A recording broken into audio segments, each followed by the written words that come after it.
देखिए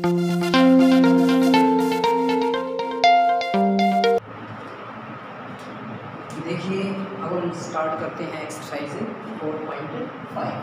ठीक है, एक्सरसाइज 4.5 में क्वेश्चन नंबर 1 और क्वेश्चन नंबर 2 खुद ट्राई करना, क्योंकि उसमें क्या बोल रखा है, find the adjoint of the following matrix. Question number 1 में जो मैट्रिक्स दे रखी है वो 2x2 ऑर्डर की दे रखी है, क्वेश्चन नंबर 3 में 3x3 ऑर्डर की दे रखी है। तो मैंने जब इंट्रोडक्शन करवाया इस एक्सरसाइज का तो उसमें समझाया था 2x2 ऑर्डर का भी 3x3 का भी एडजॉइंट। ठीक है, तो खुद ट्राई करना। अब देखिए क्वेश्चन नंबर 3 को करते हैं। क्वेश्चन नंबर 3 में क्या होगा, इसमें verify that a into adjoint of a is equals to adjoint of a into a is equals to determinant of a into identity। ठीक है, मैंने इसको क्या करना है, वेरीफाई करना है, ये जो मैट्रिक्स दे रखी है इसके अकॉर्डिंग। ठीक है, क्वेश्चन नंबर 4 भी एज इट इज है, उसमें 3x3 ऑर्डर की मैट्रिक्स दे रखी है। ठीक है, पहले हम देखते हैं 2x2 ऑर्डर के लिए। तो देखिए ये जो है, जो मैंने वेरीफाई करना है, ये क्या है, ये एडजॉइंट की क्या है, प्रॉपर्टी है। ठीक है, अब इस प्रॉपर्टी को मैंने वेरीफाई करना है इस मैट्रिक्स के अकॉर्डिंग। ठीक है, तो ध्यान से देखिए कैसे करेंगे। जब भी आपने इस प्रॉपर्टी को वेरीफाई करना हो ना एक मैट्रिक्स के अकॉर्डिंग, तो आपने क्या करना है, सबसे पहले डिटरमिनेंट फाइंड आउट करना है। देखो क्योंकि हमने जो वेरीफाई करना है उसमें क्या क्या चीज़ों की रिक्वायरमेंट है। पहले तो ये देखिए एडजॉइंट ऑफ ए, ठीक है, ये निकालना पड़ेगा और डिटरमिनेंट ऑफ ए निकालना पड़ेगा, क्योंकि आइडेंटिटी तो हमें पता है। ठीक है, क्या होती है 1 0 0 1 according to the given matrix, क्योंकि गिवन मैट्रिक्स अगर 2 ऑर्डर की तो आइडेंटिटी 2 ऑर्डर की हो जाएगी। ठीक है, अब देखिए और ए मैट्रिक्स का हमें पता ही है। ठीक है, तो दो चीज़ें अननोन हैं तो हम निकाल लेंगे उनको। ठीक है, तो सबसे पहले क्या निकालेंगे, डिटरमिनेंट ऑफ ए। देखो एडजॉइंट ऑफ ए भी निकालोगे, लेकिन ध्यान रखना सबसे पहले यहाँ पे डिटरमिनेंट निकालना, उससे हमें प्रॉफिट मिलेगा, कुछ ना कुछ कंक्लूजन निकलेगा। ठीक है, इसीलिए मैं बोल रहा हूँ कि डिटरमिनेंट निकालो आप। ठीक है, डिटरमिनेंट निकालने से क्या है कि कुछ रिजल्ट हमें पहले ही पता चल जाएंगे कि क्या आएगा हमारा रिजल्ट। इसीलिए मैं बोल रहा हूँ कि आप सबसे पहले डिटरमिनेंट निकालो। ठीक है, देखो बताऊँगा मैं क्या कंक्लूजन निकलेगा। एक बार क्वेश्चन को थोड़ा आगे बढ़ाते हैं। देखिए ध्यान से, determinant of A is equals to ये हो गया, तो determinant of A cross multiply कीजिए इसकी -12 और +12, क्या रिजल्ट आया 0।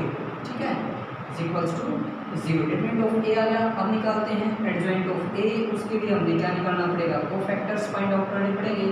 कोफैक्टर्स ऑफ ए, देखिए A11 यानी फर्स्ट रो फर्स्ट कॉलम क्या आया -6, A12 यानी फर्स्ट रो सेकंड कॉलम क्या आ जाएगा इसका 4। देखिए फर्स्ट रो सेकंड कॉलम। ठीक है, -4 आ रहा है हमारा, लेकिन यहाँ पे रो और कॉलम का सम, यहाँ पे रो और कॉलम का सम अगर ओड आए तो साइन चेंज कर दो, अगर इवन आए तो साइन चेंज नहीं करना है, जैसा है वैसा ही रहेगा।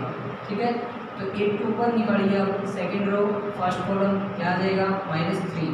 ठीक है, 822 बोलिए, 822 क्या आया, सेकंड रो सेकंड कॉलम यानी 2 आया।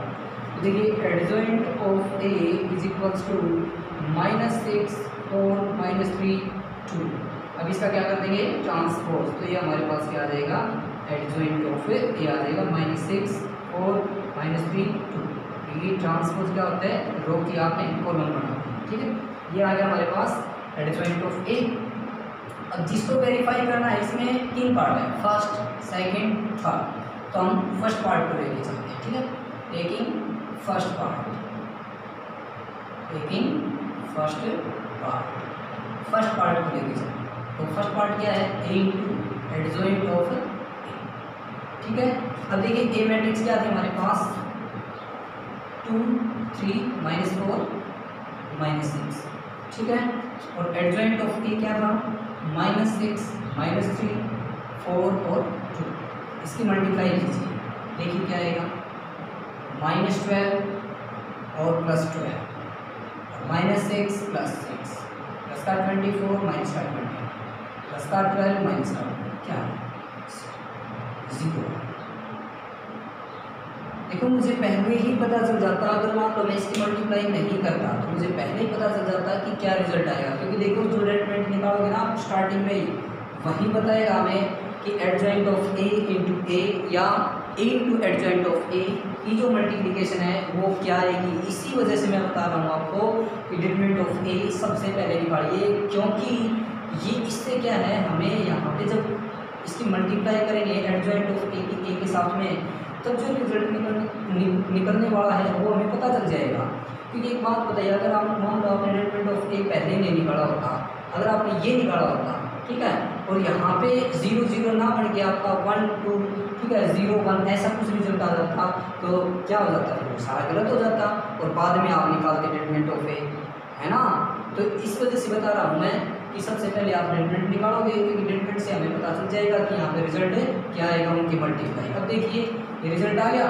अब थर्ड पार्ट, अब थर्ड पार्ट देखिए, थर्ड पार्ट क्या है, थर्ड पार्ट है determinant of A into identity. Determinant of A क्या है, 0 इंटू आइडेंटिटी यानी 1 0 0 1, ठीक है, इसकी मल्टीप्लाई करके कंप्लीट क्या आ गया, 0 0 0। दिस इज, देखो फर्स्ट पार्ट है वो थर्ड पार्ट के इक्वल आ गया। अब आपने सेकंड पार्ट थर्ड पार्ट के इक्वल नहीं दिखाना है, सिमिलरली लिख देना है यहाँ पे, similarly we can verify adjoint of A into A is equals to determinant of A into identity. Hence A into adjoint of A is equals to adjoint of A into A. This is equal to determinant of A into, ठीक है। इस तरह से हमने verify कर दिया इसको। अब देखिए क्वेश्चन नंबर 4 से और ज़्यादा क्लियर करवाता हूँ मैं, क्वेश्चन नंबर 4 करवाता हूँ, ठीक है, वो है 3 into 3 ऑर्डर का।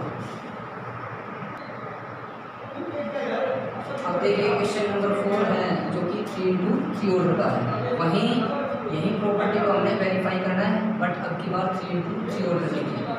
तो देखो मैंने क्या बताया है, जब भी इस प्रॉपर्टी का आपने वेरीफाई करना हो तो आप सबसे पहले क्या निकालोगे, डिटरमिनेंट निकालोगे। देखो determinant of A is equals to, ठीक है, ध्यान रखना एक बात का, डिटरमिनेंट अगर निकाल रही है मैट्रिक्स का साइन हट जाएगा, डिटरमिनेंट का निकालना, ध्यान रखना इस चीज़ का।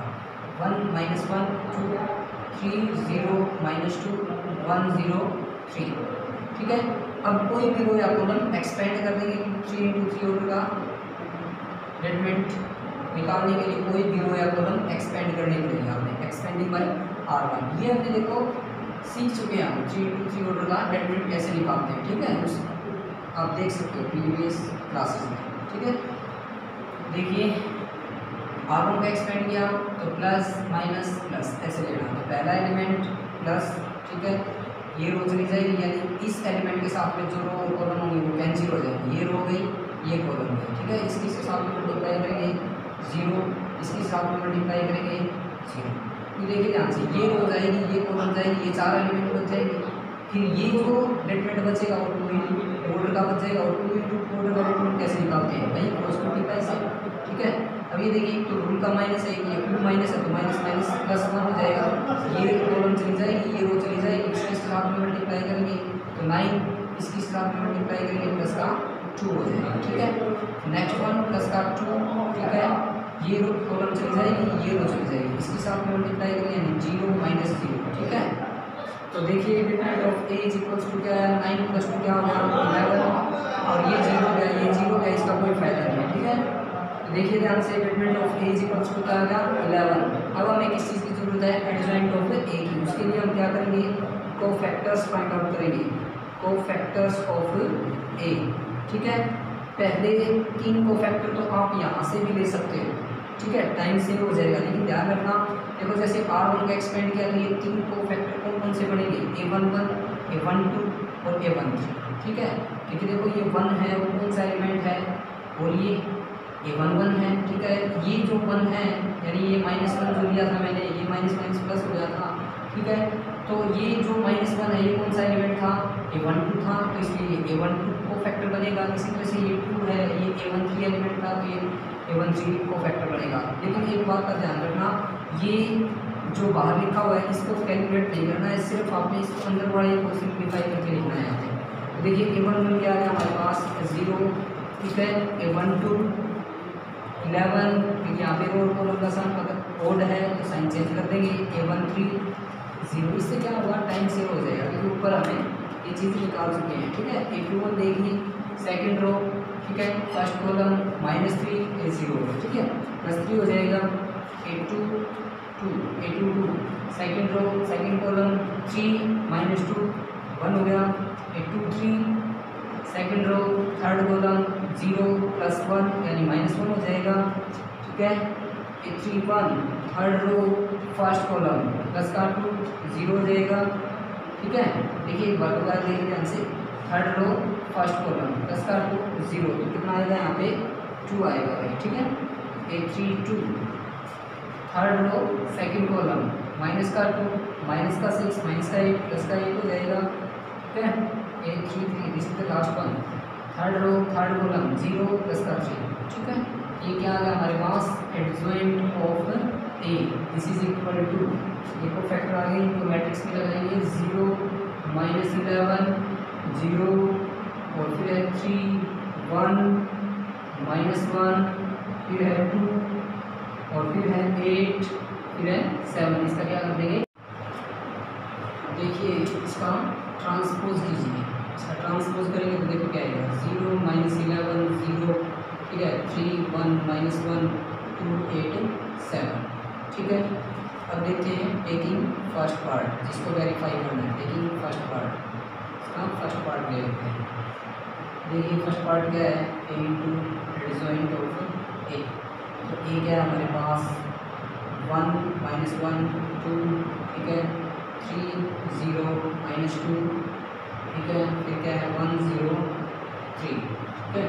एडजॉइंट ऑफ A क्या आया था 0 3 2 -11 1 8 0 -1 और 7। अब इनकी मल्टीप्लाई कीजिए, ठीक है। अब देखो इनकी मल्टीप्लाई बता सकते हैं हम क्या है कि, क्योंकि यहाँ पे 11 आया हुआ है तो क्या बनेगा 11 0 0 0 11 0 0 0 11। इसी वजह से मैं बता रहा हूँ कि सबसे पहले आपने क्या निकालना है, डिटरमिनेंट निकालना है जब भी आपने इस प्रॉपर्टी को वेरीफाई करना हो, क्योंकि हम गलती से बच सकते हैं। यहाँ पे मान लो आपने डिटरमिनेंट बाद में निकाला और इसकी मल्टीप्लाई करोगे और यहाँ पे आपका गलती से रिजल्ट क्या आ जाए 2 0 0 0 2 0 0 0 2, ठीक है। तो फिर आप डिटरमिनेंट निकाल रहे हो, ठीक है, तब आपने क्या करना पड़ेगा, वापस ऊपर जाके चेक करना पड़ेगा, ठीक है, और टाइम खराब हो जाएगा आपका। इसी वजह से बोल रहा हूँ कि डिटरमिनेंट पहले निकालो ताकि हमें यहाँ पर ही पता चल जाए कि रिजल्ट क्या आएगा, ठीक है। तो देखिए इसकी मल्टीप्लाई करके देखिए यही बढ़ेगा आपका 11 आएगा, देखिए 0, ठीक है, और माइनस प्लस 11 और ये 0, देखो 11 आया, अगला 0 आ जाएगा आपका 3 -1 और -2, कितना होगा -3 + 3 का होगा 0 0 0 11 0 0 0 11, यही आएगा, चाहे चेक कर लेना। अब देखिए ध्यान से यहाँ से 11 हम कॉमन ले लेंगे, ठीक है, क्या आएगा 1 0 0 0 1 0 0 0 1। 11 क्या था, डिटरमिनेंट ऑफ A, ये क्या है identity 3, this is third part, ठीक है, दिस इज थर्ड पार्ट। अब अपने सेकंड पार्ट को थर्ड पार्ट के इक्वल नहीं लेके आना है, सीधा ही लिखना है क्या, similarly we can verify adjoint of A into A, this is equal to determinant of A into identity, ठीक है। हैंस लिख देना फिर क्या, A into adjoint of A is equals to adjoint of A into A, this is equal to determinant of A into identity, और ये हमने verify करना, ठीक है। इस तरह से हमने क्वेश्चन नंबर 4 को कंप्लीट कर लिया।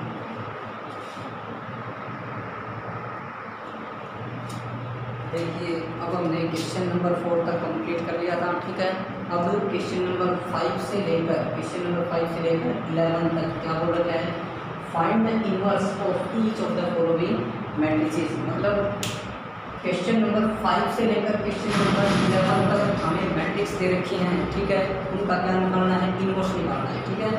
तो इसमें 2 × 2 ऑर्डर की मैट्रिक्स दे रखी है, 3 × 3 की दे रखी है, क्वेश्चन नंबर 5 से लेकर क्वेश्चन नंबर 11 तक, ठीक है। तो देखो इनवर्स निकालना मैंने इंट्रोडक्शन में सिखा दिया था, 2 × 2 के लिए भी और 3 × 3 के लिए भी, तो खुद भी ट्राई कर सकते हो।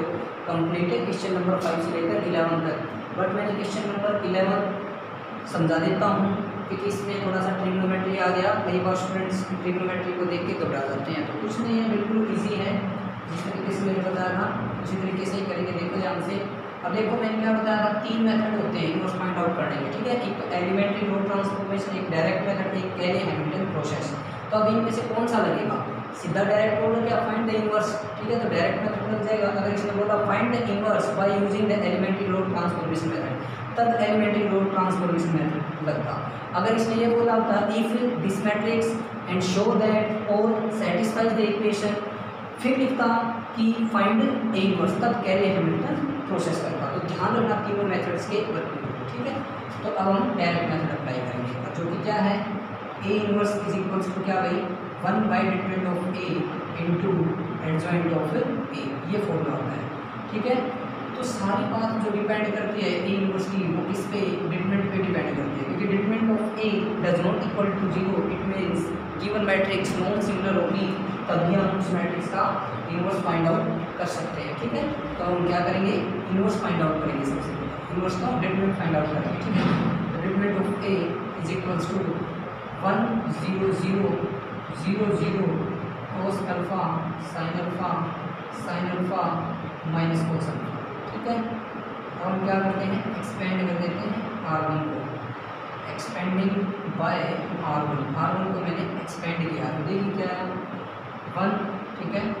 इसके साथ में ये रो आई, ये कॉलम आई, कैंसिल, माइनस का cos स्क्वायर अल्फा और माइनस का sin स्क्वायर अल्फा। अब देखो 0 0 लेने का कोई फायदा नहीं, 0 लोगे और 0 की मल्टीप्लाई लोगे कंप्लीट 0 हो जाएगा, उसका कोई फायदा नहीं है। देखो इधर से माइनस कॉमन ले लेंगे, तो cos square alpha plus sin square alpha, ठीक है। और ये क्या हो जाएगा 1 बार माइनस है तो -1। देखिए ध्यान से, does not equal to 0 is non singular, ये लाइन लिखना बहुत जरूरी है, non singular, hence A inverse is exist. अब ए इनवर्स हमने फाइंड आउट करना है, ठीक है। देखिए ध्यान से, ए इनवर्स का फॉर्मूला ये था, डिटरमिनेंट ऑफ ए हमने फाइंड आउट कर लिया। अब निकालना पड़ेगा एडजॉइंट ऑफ ए, उसके लिए हमें क्या निकालने पड़ेंगे, पहले कोफैक्टर्स फाइंड आउट करने पड़ेंगे, कोफैक्टर्स ऑफ ए। पहला कोफैक्टर देखिए A11 फर्स्ट एलिमेंट का, ठीक है, फर्स्ट हो गई, फर्स्ट कॉलम गई। देखिए माइनस का cos स्क्वायर अल्फा, ठीक है, माइनस का sin स्क्वायर अल्फा, क्या आ गया -1, ठीक है। ये क्या है, सिंप्लीफाई करके A12, ठीक है। फर्स्ट रो सेकंड कॉलम 0 0 0 हो गया, A13 फर्स्ट रो, ठीक है, थर्ड कॉलम तो 0, ये भी 0, ठीक है, 0 हो गया। देखिए A21 सेकंड रो, ठीक है, फर्स्ट कॉलम 0, ये भी 0, ठीक है। A22 second row second column minus का cos अल्फा, ये तो 0 ही हो जाएगा। A23 second row third column sin alpha, minus हो जाएगा, sin से हो जाएगा। A31 third row first column, ठीक है, 0 0। A3 third row second column sin alpha, sin change रहेगा, ठीक है। A33 third row third column cos alpha. देखिए ध्यान से, adjoint of A is equals to क्या है, -1 0 0 0 माइनस का cos अल्फा माइनस का sin अल्फा 0 माइनस का sin अल्फा और cos अल्फा। इसका क्या कर देंगे, ट्रांसपोज कीजिए, -1 0, ठीक है, ये रो है, कॉलम बना दीजिए 0 minus cos alpha minus sin alpha 0 minus sin alpha and cos alpha, ठीक है। ये आ गया एडजॉइंट ऑफ ए, ठीक है।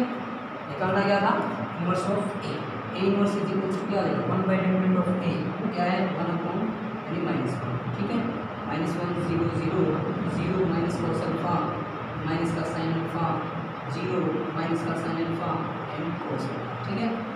देखो 1 अपॉन डिटरमिनेंट ऑफ ए था, फॉर्मूला में डिटरमिनेंट ऑफ ए की जगह ये -1 रख दिया, ठीक है। अब माइनस जब आ जाए ना, यहाँ पे माइनस आ जाए तो माइनस के अंदर मल्टीप्लाई कर दिया, लेकिन यहाँ पे मान लो 1/2 आ जाए तो 2 के अंदर डिवाइड मत करना, ठीक है, उसको बाहर ही रखना, ठीक है।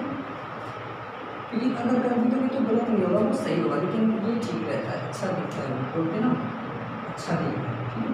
इसमें A inverse is equal to minus के अंदर मल्टीप्लाई करेंगे तो 1 0 0 0 cos alpha sin alpha and 0 sin alpha cos alpha, ठीक है। देखिए ध्यान से, ये हमारा आंसर। देखिए यहाँ पे थोड़ा सा गैप कम हो गया, लेकिन आपने ऐसा काम नहीं करना है, थोड़ा सा गैप दे के, ठीक है। ये हमारा आंसर। तो इस तरह से क्वेश्चन 11 कंप्लीट, ठीक है।